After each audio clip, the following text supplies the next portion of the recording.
जय हिंद दोस्तों। आज के इस क्लास में हम लोग कवर करने वाले हैं जो आपका को-करिकुलर कोर्स के अंदर एग्जाम होता है BA third year 5th semester में, न्यूट्रिशन हेल्थ एंड हाइजीन, या तो फिर आपके एडमिट कार्ड पर लिखा होगा food nutrition health and hygiene. ठीक है, दोनों में से कोई एक लिखा होगा तो आप इस क्लास को देख सकते हैं, कोई दिक्कत नहीं है। ठीक है, चलिए ये क्लास दूसरा है।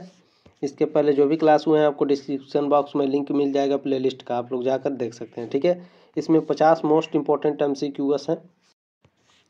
इसमें पहला प्रश्न आपका पूछा है, निम्न में से जल जनित रोग कौन सा है, हेपेटाइटिस या टाइफाइड या दोनों? तो ये दोनों होते हैं। ठीक है, क्या है, टाइफाइड और हेपेटाइटिस, ये दोनों जल जनित रोग हैं। इसमें कुछ मैं आपको नोट्स बता देता हूँ, अभी मैं कुछ आपसे प्रश्न भी पूछूंगा तो ध्यान से देखिएगा। देखिए कुछ जल जनित रोग ये हैं, कौन कौन से? डायरिया है, हैजा, टाइफाइड, ठीक है, अमीबायासिस, हेपेटाइटिस ए, जियार्डियासिस, ठीक है, क्रिप्टोस्पोरिडियोसिस, दस्त, पेचिस, पोलियो, मेनिंजाइटिस, ये क्या है? ये भी जल जनित रोग कहीं ना कहीं होता है। ठीक है, ध्यान से देख लीजिएगा इन सभी प्रश्नों को, कोई भी आपके ऑप्शन में देख सकता है। दूसरी बात जो मैंने अभी कहा आपसे मैं प्रश्न पूछूंगा, देखिए मैं जो नोट्स के साथ आप लोगों को प्रश्न पढ़ाता हूँ उस टाइप के आपको प्रश्न पढ़ना है, या फिर मैं डायरेक्ट इसी तरह से पढ़ा दूँ कि जल में घुलनशील विटामिन कौन सा है, तो विटामिन बी और सी जल में घुलनशील होता है, इस तरह से पढ़ा दूँ। क्योंकि जो नोट्स होते हैं वो काफ़ी इंपॉर्टेंट होते हैं। कुछ स्टूडेंट हैं जो कमेंट कर रहे थे कि सर नोट्स के साथ मत पढ़ाइए। अब जैसा आप लोग होगा कमेंट करके कमेंट बताइएगा। ठीक है, कि नोट्स के साथ पढ़ना है या फिर डायरेक्ट ऐसे ही पढ़ना है कि सीधे सीधे 4 ऑप्शन वाला। ठीक है, तो कमेंट करिएगा ज़रूर, मैं वेट करूँगा आप सभी का। चलिए दूसरा प्रश्न है आपका, जल में घुलनशील विटामिन है, तो विटामिन बी क्या है? जल में घुलनशील है। ठीक है, ऑप्शन नंबर 1 करेक्ट हो जाएगा।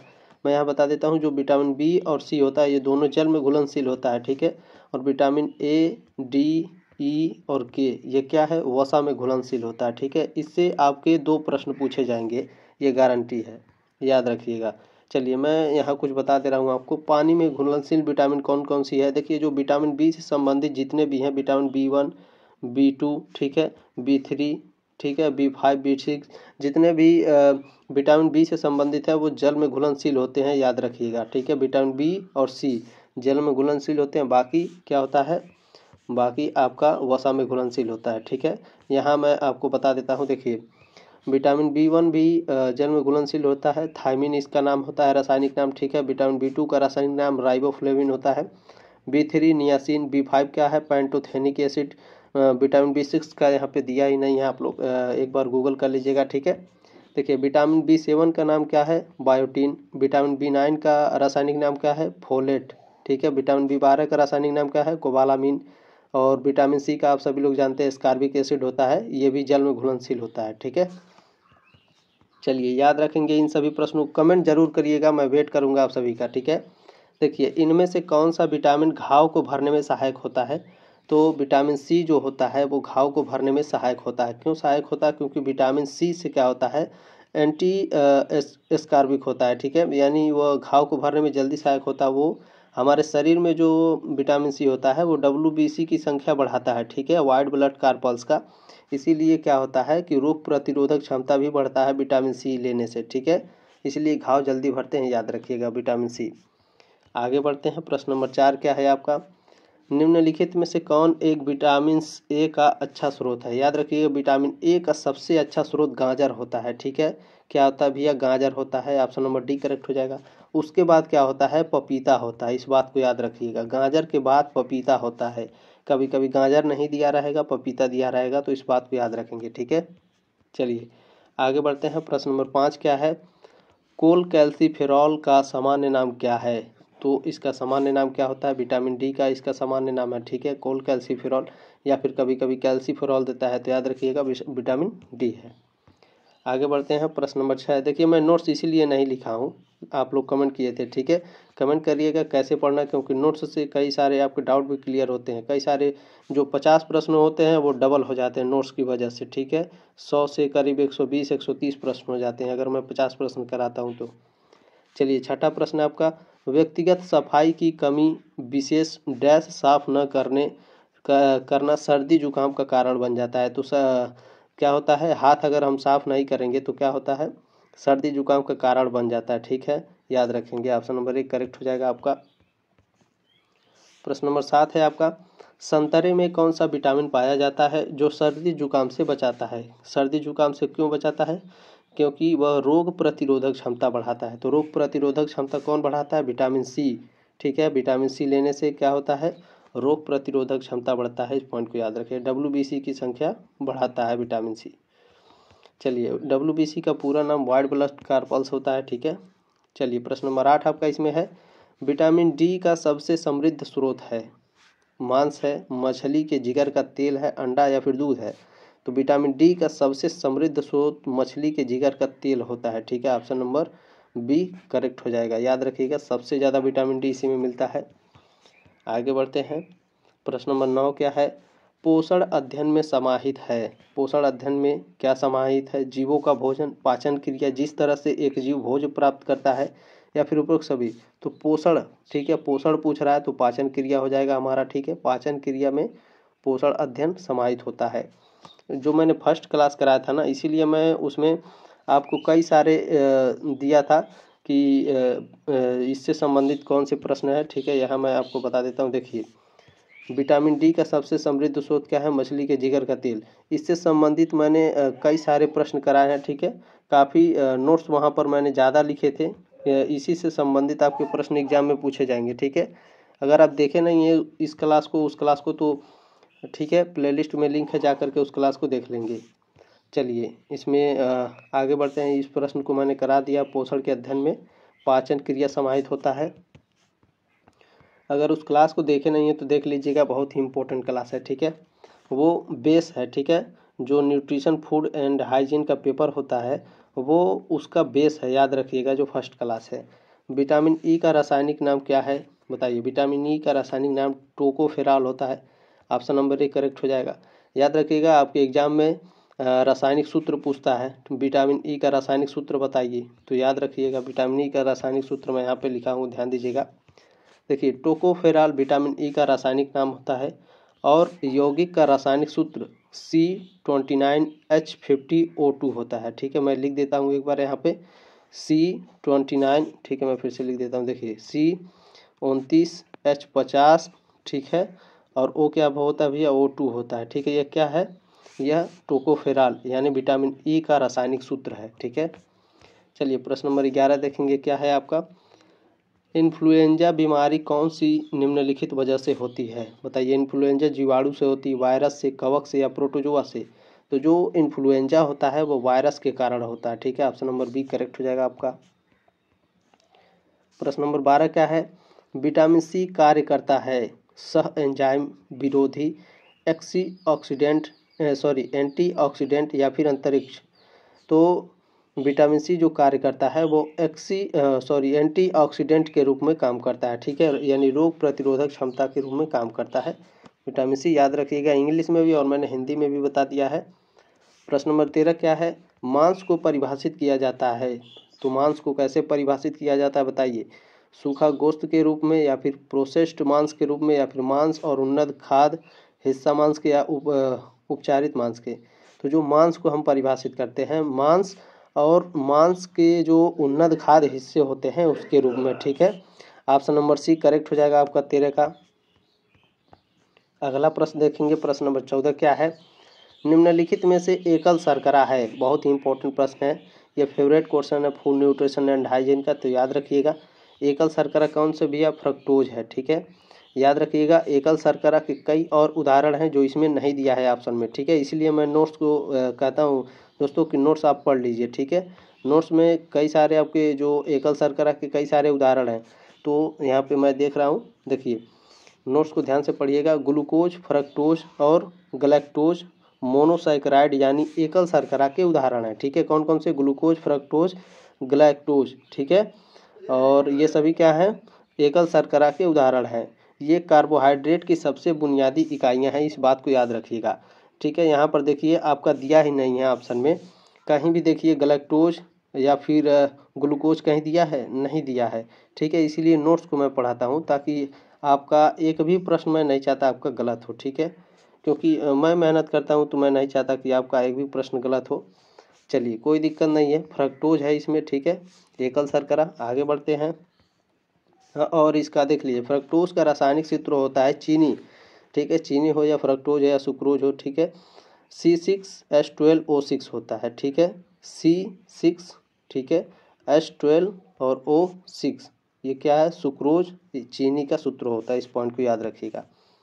चलिए प्रश्न नंबर 15 क्या है, भोज्य ऊर्जा के स्रोत हैं वसा, कार्बोहाइड्रेट या प्रोटीन, तो ये सभी हैं, ठीक है, इन सभी से हमें कहीं ना कहीं ऊर्जा मिलता है, वसा से भी मिलता है, कार्बोहाइड्रेट से भी मिलता है, और थोड़े बहुत मात्रा में प्रोटीन से भी मिलता है। हालांकि प्रोटीन से हमारे शरीर में प्रोटीन सबसे अधिक क्या काम करता है, तो शरीर का निर्माण करता है, ठीक है, शरीर का निर्माण करता है प्रोटीन सबसे अधिक।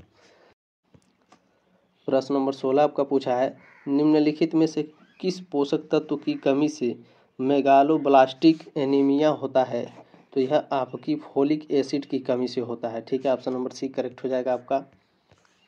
प्रश्न नंबर 17 क्या है, विटामिन ए का सबसे अच्छा स्रोत है, बताइए, पोल्ट्री, पपीता, फलियां या डेयरी उत्पाद। देखिए मैंने आपको क्या बताया है, विटामिन ए का सबसे पहले जो अच्छा स्रोत होता है वो गाजर होता है, उसके बाद आपका पपीता होता है, इस पॉइंट को याद रखेंगे, ठीक है, यह हमेशा आपके काम आएगा कॉम्पिटिटिव एग्जाम में भी।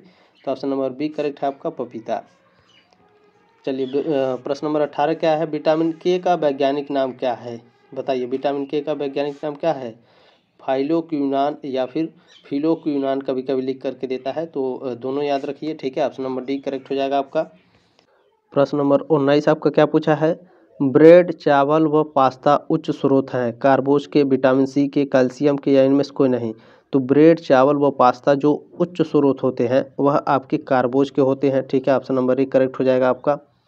अगला प्रश्न देखेंगे, प्रश्न नंबर 20 क्या है, अंडा, दूध व मांस अच्छे स्रोत हैं कार्बोज के, वसा के या फिर प्रोटीन के। तो अंडा, दूध और जो मांस होता है वह प्रोटीन के अच्छे स्रोत होते हैं, ऑप्शन नंबर सी करेक्ट हो जाएगा आपका। प्रश्न नंबर 21 क्या पूछा है, निम्न में से कौन रक्त का थक्का जमने वाला विटामिन कहलाता है, तो विटामिन के क्या है, रक्त का थक्का जमाने में सहायता करता है, यानी जब चोट लग जाती है, ठीक है, जब चोट लग जाती है हमें, तो क्या होता है, विटामिन के वहाँ पर काम करता है, ठीक है, जो रक्त हमारे शरीर से किसी भी माध्यम से अगर बहेगा तो विटामिन के सबसे महत्वपूर्ण होता है, वह रक्त को बहने नहीं देता है, थक्का बनाता है, ठीक है, 21 का ऑप्शन नंबर सी करेक्ट है आपका। प्रश्न नंबर 22 क्या है, RDA का पूर्ण रूप है, RD और ए का पूर्ण रूप क्या है, फुल रूप क्या है, फुल फॉर्म क्या है, तो रिकमेंडेड डायरी अलाउंसेस, ठीक है, dietary allowances, recommended dietary allowances, ठीक है, ऑप्शन नंबर 1 करेक्ट हो जाएगा आपका। अगला प्रश्न देखते हैं, 23 नंबर क्या है, सूक्ष्म जीवाणु उपस्थित होते हैं मृदा में, वायु में या जल में, तो सभी जगह होते हैं सूक्ष्म जीवाणु, 23 का ऑप्शन नंबर डी करेक्ट हो जाएगा।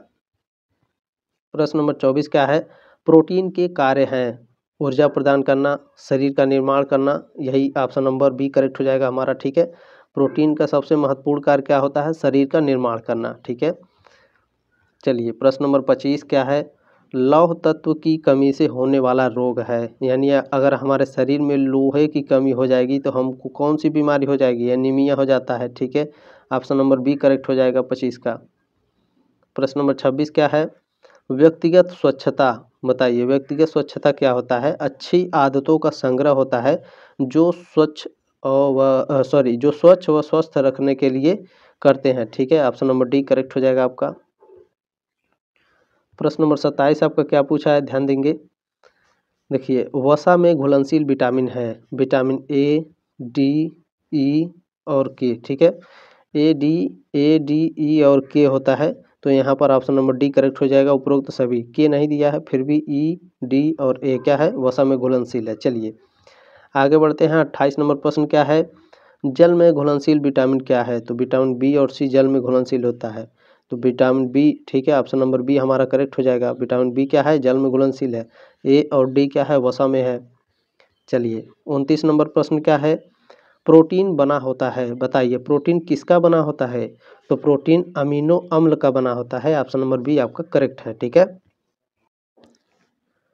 प्रश्न नंबर 30 आपका क्या पूछा है, निम्न में से कार्बोहाइड्रेट की सूक्ष्म इकाई है अमीनो अम्ल, ग्लैक्टोज, ग्लूकोज या वसी अम्ल, तो कार्बोहाइड्रेट की सबसे सूक्ष्म इकाई जो होती है ग्लूकोज होती है, ऑप्शन नंबर सी करेक्ट है।